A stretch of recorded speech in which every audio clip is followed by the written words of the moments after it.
Ano bang nangyari na sa ICC o International Criminal Court? Abay, ilang tulog na lang po. Tapos na ang 2024. Ilang taon nang pinag-uusapan ang di umano'y human rights violation. Na pananagutan ng mga Duterte at ng Duterte administration kasama ang kapulisan at iba pa. Ay hanggang ngayon wala pang malinaw at hindi natin alam kung anong nangyayari. Akala ng marami kaya nagpuntahan sa ICC ang mga di umano'y biktima ng karapatang pantao ay mabilis ang hustisya. Ay just imagine, 2017, di ba? 2017 pa ipinal yung kaso. Nagsimulang magreklamo ang Pilipino sa ICC laban sa mga Duterte at laban kay dating Pangulong Duterte. Ay ano ngayon? 2024. Ano ibig sabihin yan? 16, ilang taon na yan? Wow, talagang tataka ka rin, ano? Ilang taon na? Matagal-tagal na rin.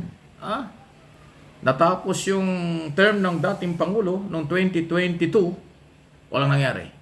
Ngayon, halos 3 taon na ang ating administrasyon ni Pangulong Marcos at wala na ang mga Duterte, wala pa rin ICC.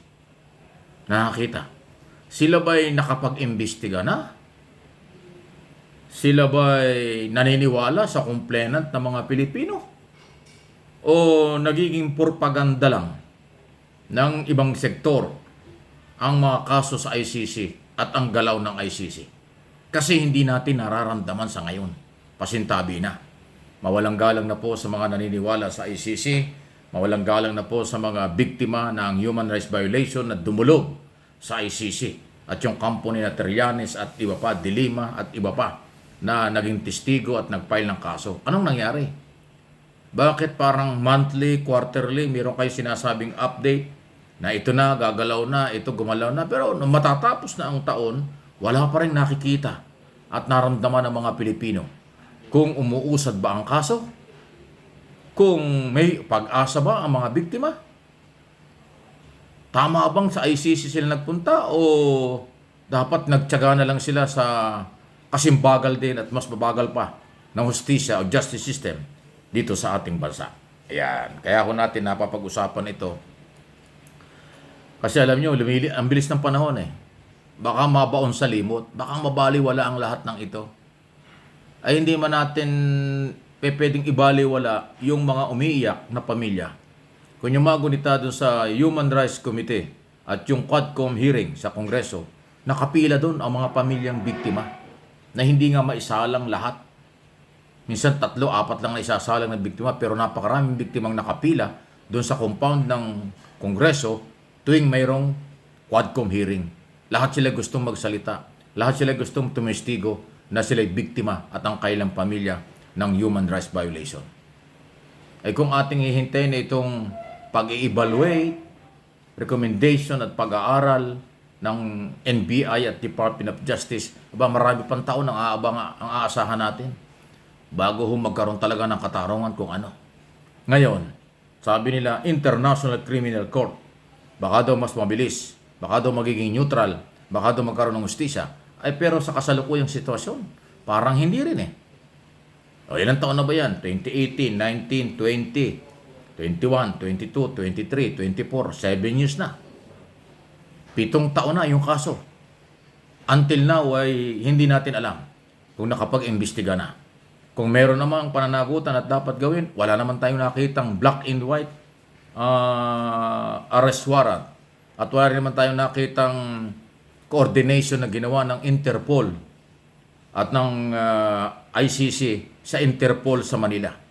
Sinabi na ng Malacanang na sa oras na gamitin ng ICC ang Interpol, magkaroon ng red notice sa atin sa Interpol Pilipinas, hindi nila pipigilan at papayagan nilang ipatupad ang warrant kung meron.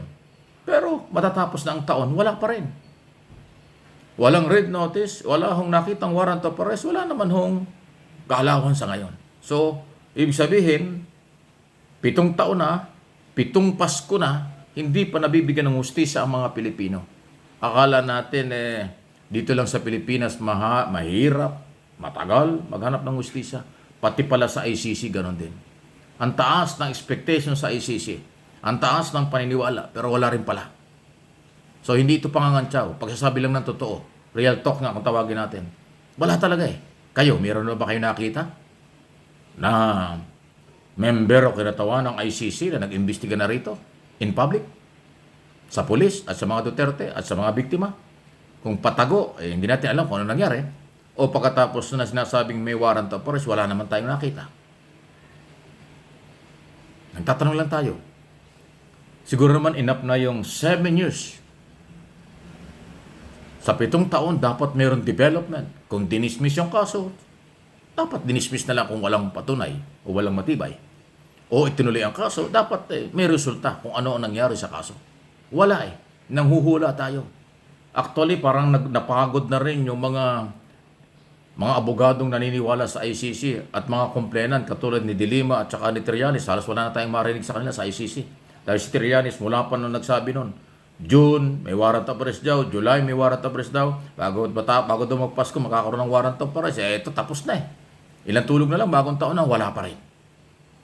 So, ako, ang concern ko kasi ay dun sa mga biktima na napaasa at umasa na mabibigyan ng hustisya sila kapag ICC.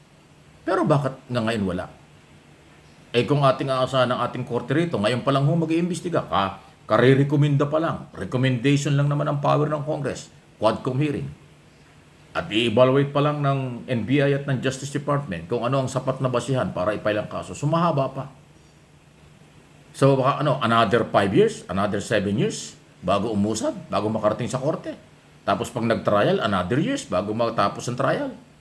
Abay, yung mga inireklamo, akusado, o complainant, yung respondent yan, tumatanda na rin.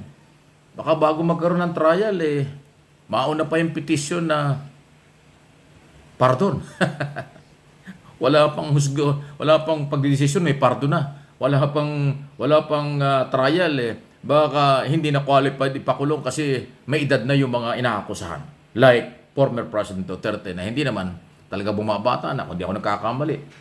Kung 1945 yan, di 79 years old na. Although sinasabi niya 73 lang, nagpababa ng ilang taon. Pero may edad na rin. Kung abutin ng 10 taon ng trial, di sabihin yan, 89 years old or 83 years old. May edad na. Ayan ang sinasabi natin. So, aywan ko kung anong klaseng hustisya ang inaasahan ng ating mga kabayan. Libu-libong pamilya ang nawalan ng buhay. Libu-libong pamilya ang umaasa ng katarungan. Katarungan para sa kanila sa pagpapatupad ng ating mga batas. Katarungan para sa kanila sa pagtulong at investigasyon kung meron man ang ICC. Pero mga taga-ICC, mga kakampi ng ICC, may koneksyon sa ICC, pakisabi naman yung bilis-bilisan din. Masyado rin pala silang mabagal. Kaya naman pala maraming bansa na hindi na member ng ICC. Yan ba ang dahilan kaya ang ating bansa ay umalis na rin sa ICC? Dahil hindi rin sila niniwala. Dahil yan ang ginawa ni dating Pangulong Duterte. Umalis sa ICC. Noong 2018, approve ng 2019. Hanggang ngayon, wala. So, yun din ba ang dahilan kaya ayaw nang bumalik ni Pangulong Marcos? Ayaw nang bumalik ng ating bansa na maging member ng ICC? Baka hindi na kailan paniwala. Mabagal din. Wala ring malinaw kung kailan at paano mabigyan ng hustisya ang mga taong nagiging biktima. Kung ganyan, saan pupunta ang biktima? Saan pupunta ang mahirap? Ano ang katarungan para sa mahirap? Patuloy na nasa sakripisyo at nababaliwala. Ganun ba ang katarungan? Mga local or national law at korte at international court, wala pa rin. Naku, kawawa naman talaga. Paano yan? Kawawa talagang mahirap sa mundong ginagalawan. Hindi lang Pilipino. Don't panic. Hindi lang mga Pilipino biktima ng ganyang karapatang pantao. Pati ibang lahi biktima rin until na wala ring hustisya. Napakahirap maghanap ng katarungan. Lalo na kung wala kang koneksyon, wala kang pera, o pasyentabi na mahirap ka. Mahirap lumaban kapag malaking tao ang kalaban.